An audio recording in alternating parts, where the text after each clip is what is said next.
Good evening प्यारे बच्चों। आज की जो क्लास है आपकी वो बहुत चर्चित रूप से पर्सनालिटी जो यूपीएससी के चेयरमैन है मनोज सोनी, उन्होंने अभी हाल फिलहाल में इस्तीफा दिया है। और जहां पर भी कोई चर्चा का विषय बन जाता है तो वो करंट आपके एग्जाम में आने के लिए महत्वपूर्ण हो जाती है और साथ साथ में उससे संबंधित जो जीके होती है वो भी महत्वपूर्ण बन जाती है।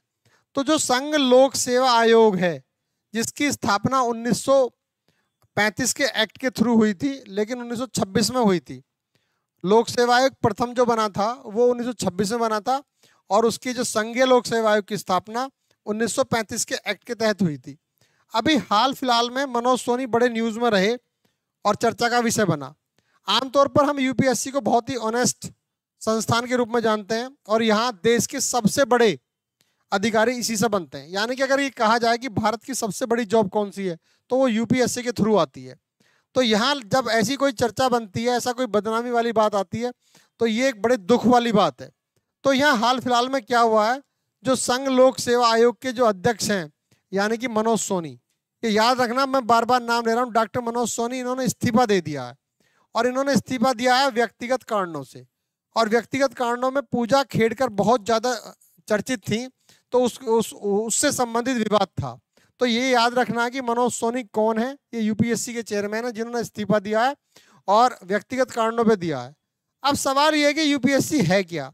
भाई यूपीएससी भारत में केंद्रीय भर्ती एजेंसी है जहां पर बहुत बहुत बड़े हिंदुस्तान के अधिकारी बनते हैं, तो वो इसी के तहत बनते हैं, जो आईएएस होते हैं, आईपीएस होते हैं, आईएएस होते हैं। तो ये एक स्वतंत्र संवैधानिक निकाय है और जो अपने हिसाब से कार्य करता है। इसकी संरचना, इसके सदस्यों की नियुक्ति तथा हटाने की शक्तियों और कार्यों के बारे में प्रावधान संविधान के भाग 14 में दे रखा है। भाग 14 में इसके बारे में सब कुछ दिया हुआ है। और क्वेश्चन ये भी आता है कि भाई कौन से आर्टिकल के तहत यूपीएससी है। तो भाई 315 से लेकर 323 तक पूरा यूपीएससी के पूरे प्रावधान आते हैं। तो ये भी एक क्वेश्चन याद करने का, 315 से लेकर 323 तक। और ये केंद्रीय भर्ती एजेंसी है और हाल फिलहाल में चर्चाओं में थी, तो ये याद करने वाला क्वेश्चन है। अनुच्छेद 316 यानी कि 315 से स्टार्ट 323 तक है ये, के तहत यूपीएससी के अध्यक्ष व अन्य सदस्यों की नियुक्ति राष्ट्रपति के द्वारा की जाती है, भारत के राष्ट्रपति के द्वारा की जाती है। अगर क्वेश्चन ये पूछा जाए कि इसका कार्यकाल कितना है, तो बच्चों इसका कार्यकाल 6 वर्ष है। लेकिन 6 वर्ष के साथ एक कंडीशन ये है कि उनकी उम्र 65 वर्ष से ज्यादा ना हो। 65 वर्ष से ज्यादा उम्र हो जाए या 6 साल, कोई सी भी कंडीशन जो पहले पूरी हो जाती है तो वही इसकी कंडीशन में आ जाता है। तो यूपीएससी के जो सदस्य हैं, जो अध्यक्ष हैं, उनका जो कार्यकाल 6 वर्ष या 65 वर्ष उनकी आयु, जो सा भी पहले होगा वही मान लिया जाएगा।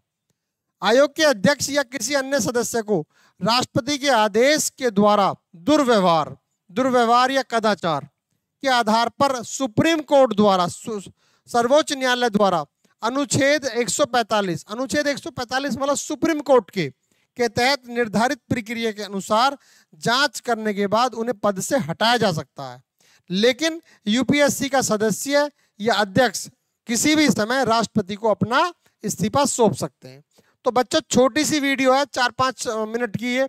इसमें यूपीएससी की स्थापना 1926 में पहली बार हुई यानी कि लोक सेवा आयोग की, और संघीय लोक सेवा आयोग यूपीएससी जो 1935 के एक्ट के तहत बना।